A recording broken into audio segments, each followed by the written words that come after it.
and we can invoke that presence of Jesus and say, help me be as much as possible in this instant like you, just a little bit.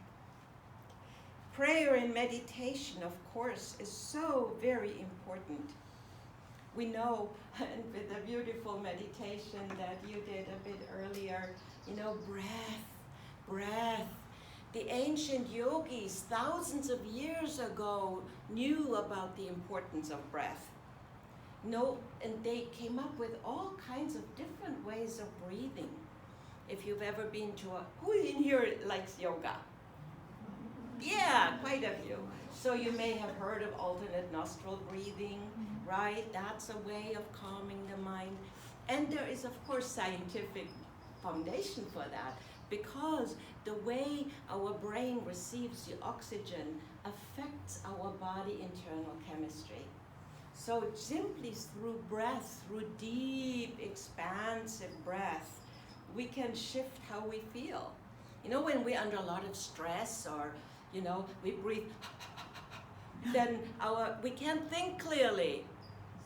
Sometimes even when people have an anxiety attack in the emergency room, they will give them a little brown paper bag. You know why? I actually don't exactly know why, but somehow it has to do with the balance between the oxygen and the CO2. All right? And so breathing into that paper bag helps somehow. It works. Trust me, otherwise I wouldn't do it. Times of solitude. Please, we live in the most beautiful place. How often are you really going out, being in nature, speaking to the plants, to the animals, thanking creation for the fragrance of a rose that is right there? That is peace in this moment. I'm a very avid gardener, and sometimes my neighbors must think that I've lost it because I talk to my plants. I say, oh, you're so pretty. Come on, open up a little more. Give me your fragrance. It's like they must think I'm goo-goo, gaga. But, at the end of a day of gardening, my nails are broken, I'm sweaty, dirty, and my heart is happy because I commune with nature, and nature feeds me. So go out, be by the ocean.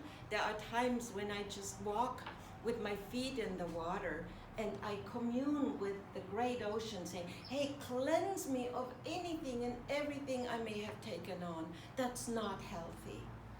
And when weather gets warmer, I may even immerse myself fully. That does the trick.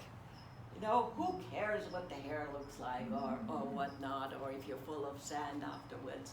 Do it for the sake of your soul's well-being. Befriend the inner demons. That's another thing. When we try to push away forcefully something that is not a friendly energy, guess what? It makes it even stronger, doesn't it? So what instead we can do is, like the skeleton rattling the closet, we open that closet door and says, you know what? You're just a bunch of bones, and you're not going to frighten me anymore. And in that way, we also sometimes have to talk to the little ego. The little ego mind gets very frightened. It wants to protect us. But we cannot override it. We cannot say, go away, ego. I want to be enlightened. I want to be only with God. The ego says, but, I'm still here. So let's be kind to our ego. Let's treat it like a frightened kid that sometimes throws a temper tantrum. In that way, the ego gets a little bit diffused because it really wants to do good things for us. So don't demonize the ego. In many spiritual circles, I hear that, and it doesn't help. What we resist persists. Isn't that true? So let's make friends. And of course, forgiveness is one of the greatest blessings that we have access to. Many of you may have heard the words that seem to come from the Hawaiian origin, the ho'oponopono. Who is familiar with that? Yeah. Wonderful. Ho'oponopono. And it's 4 very simple phrases. And they can be said in any combination. But they have to come really from the heart.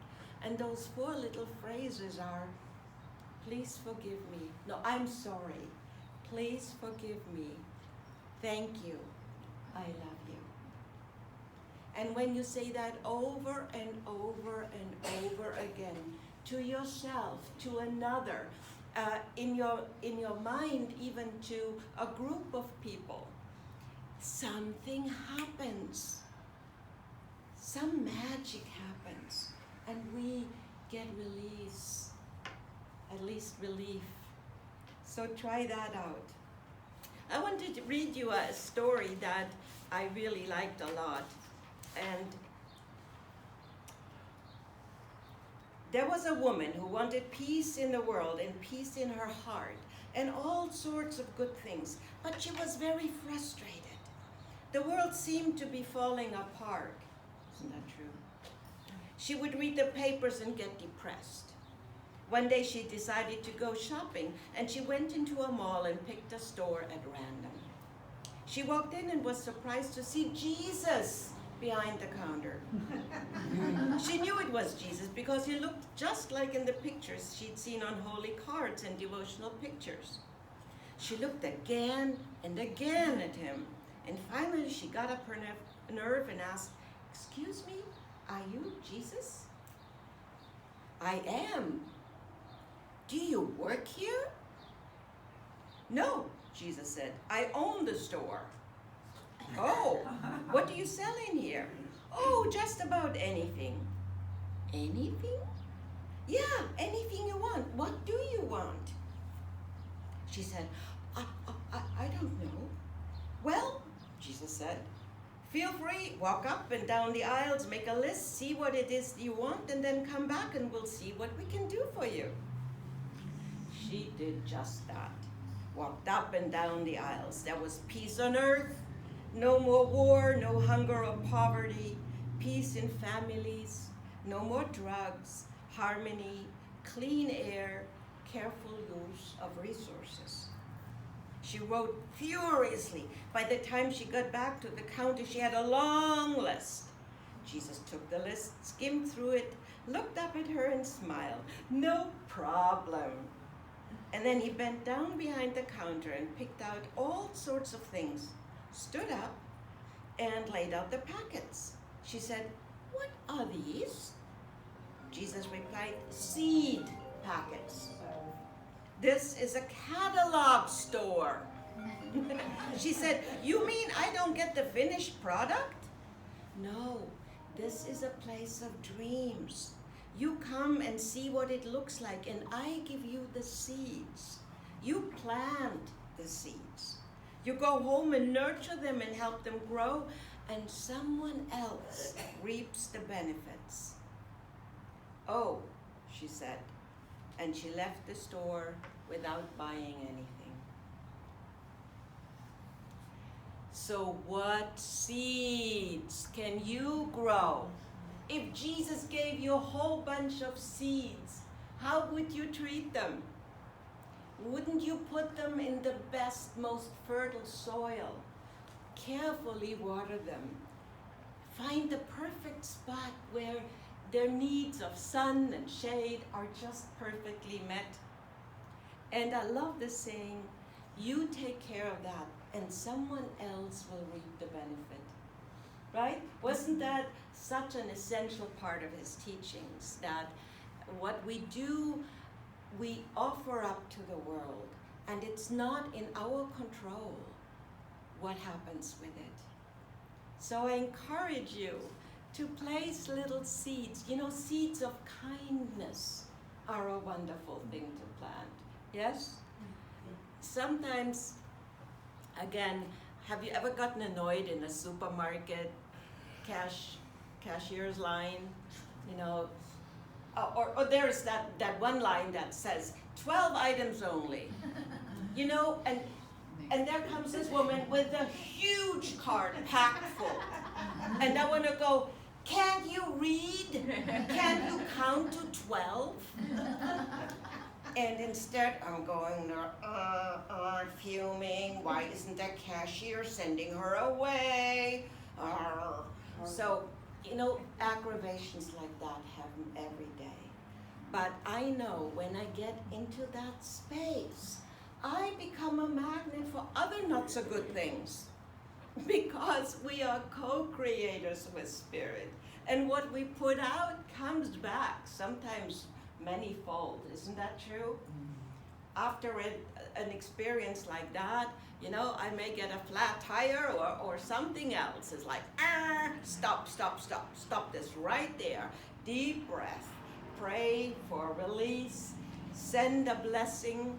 You know, there is also a saying, pray for your enemies. That is surely apt to diffuse any hostility, isn't it? And it's not so easy. But in the end, it doesn't necessarily only, quote, bless them, it blesses us.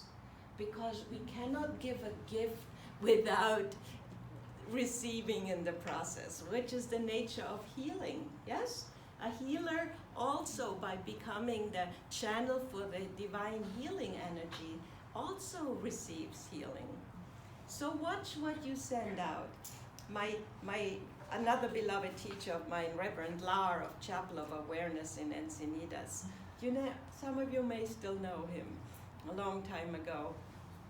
He would say, watch what you think of, you may get it, because thoughts are things. So I hope I have given you a few seeds for thoughts, for actions, and of course, I haven't told you anything you didn't know already. But sometimes it doesn't hurt to hear it again and again and again. I'm a slow learner. I have to hear something again and again and again till finally, you know, I feel habits they're like highways in my brain. And if I want to create a new habit, I have to first create a new neural connection in my little brain by doing something differently, by sending a prayer instead of getting angry. And then that new neural connection initially is like a little walkway. So I have to repeat it until it becomes maybe a country road. And I repeat it more, and I send energy, emotion down that line. And soon that new habit may also become a freeway. So I speak a lot in analogies and metaphors, but sometimes that's my little mind can wrap itself more easily around that. So I want to leave you with a beautiful prayer. Oh, there were so many prayers that I encountered in the process of doing some research for this. Where is it? Got to find it. It is, oh, I know, a few more quotes before I do the prayer. Do I still have time for a little more? All right, 3 minutes. Okay. I love this one. We are, each of us, angels with only one wing, and we can only fly by embracing each other. Ooh. Isn't that beautiful? Ah, that is so visual. Did you know that even rock stars can be wise? I quote Jimi Hendrix, of all people. When the power of love overcomes the love of power, the world will know peace. Isn't that a beautiful turnaround? When the power of love overcomes the love of power, the world will know peace. Helen Keller, we all know Helen Keller, right? The famous, she was blind and deaf. I am only one, but I still am one. I cannot do everything, but I can do something. I will not refuse to do the something I can do. There you have it. St. Francis said, while you are proclaiming peace with your lips, be careful to have it even more fully in your heart. And here's that prayer. It is by Rabbi Kushner. I love his writings. And I invite you to close your eyes right now and just feel into these beautiful words. Let the rain come and wash away the ancient grudges, the bitter hatreds held and nurtured over generations. Let the rain wash away the memory of the hurt, the neglect. Then let the sun come out and fill the sky with rainbows. Let the warmth of the sun heal us wherever we are broken. Let it burn away the fog so that we can see each other clearly. Let the warmth and brightness of the sun melt our selfishness. And let the light of the sun be so strong that we will see all people as our neighbors. Let the earth, nourished by rain, bring forth flowers to surround us with beauty. And let the mountains teach our hearts to reach upward to heaven. Amen. Thank you.